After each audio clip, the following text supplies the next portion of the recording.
Number 4, halal gossip is identity. Identity. You're identifying someone. So you know that mentioning negative gossip about someone also includes talking about their features, for example. Somebody has a strange eye, or a crooked nose, or a weird teeth, or a strange limp, or a strange voice. Anything about them is negative. We shouldn't be talking about people's features, negative features.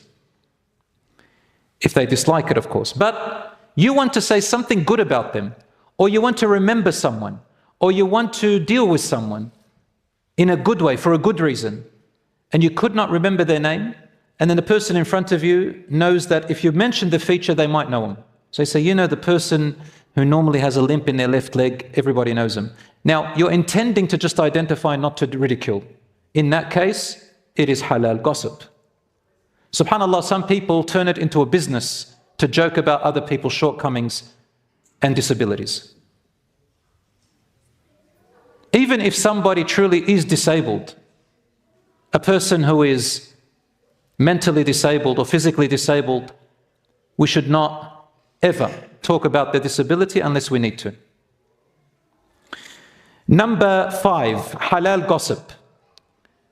Marriage proposal or some kind of business partnership. Anything involving contract, a bond, an agreement, a promise between two people, sometimes you need to ask about that person. Someone may come to you saying, look, my daughter has been approached, has been proposed to by so-and-so. And I know that you know the family, you know the brother. What can you tell me about him? Even if you ask, do you know if they've had struggles with substance abuse? Normally, we don't talk about people's sins. That's haram. But only in this case, where someone else is about to share a life with this person, or they're going to share their property and their wealth, you want to know if they're trustworthy.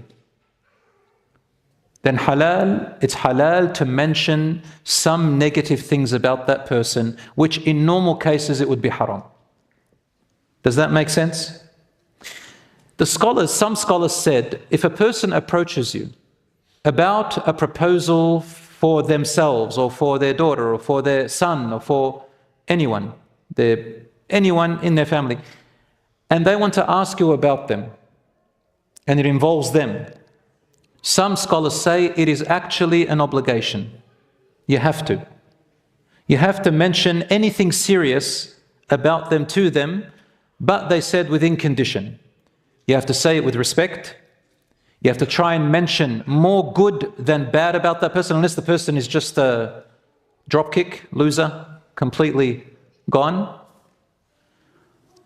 And you don't intend, like you don't have a malice intention.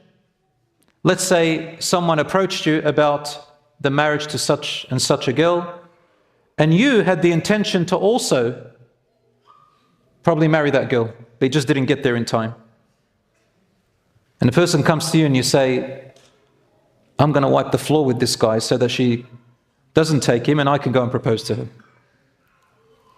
Or let's say I want to buy a house, and then I tell you, listen, that person in the house is a lowlife, he's a cheat, and then you go away, then I go and buy the house.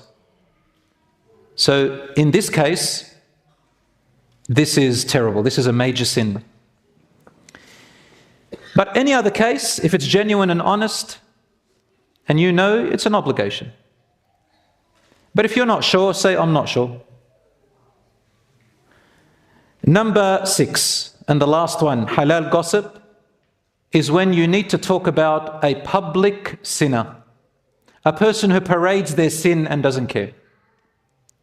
But of course, there is a limit to how you talk about that. If talking about that public sinner is unnecessary, don't talk about them. If talking about the public sinner is going to lead to greater harm, don't talk about them. But if there is a need to warn people, to talk about their action, which they are doing in public, then do so. So for example, somebody drinks in public, takes drugs, and everybody knows about it. This is a person who, if you spoke about with an intention to warn people, because this is community and public interest, then it is allowed. Especially if you know that people who are good are going to mix with them or go with them or get influenced by them, or they have an appeal to them or attracted to them. It's important for a Muslim to guard and help other people and other Muslims from falling into the trap of this person. Now, you might be at work, and at work there are some employees who smoke cigarettes. But they don't smoke cigarettes in front of other people. They try to move away and smoke it, let's say, in their break behind a wall somewhere. And then you saw them. Is that counted as public sinner? Because we know that smoking cigarettes is actually haram. It's a minor sin, but it's a sin. Should you talk about that person? No. A person goes round the corner and you see a boy and a girl, for example, who are not lawful for each other, they hugged and kissed. Islamically, this is forbidden, of course. Should you go and publicize them? Is this a public sinner? No.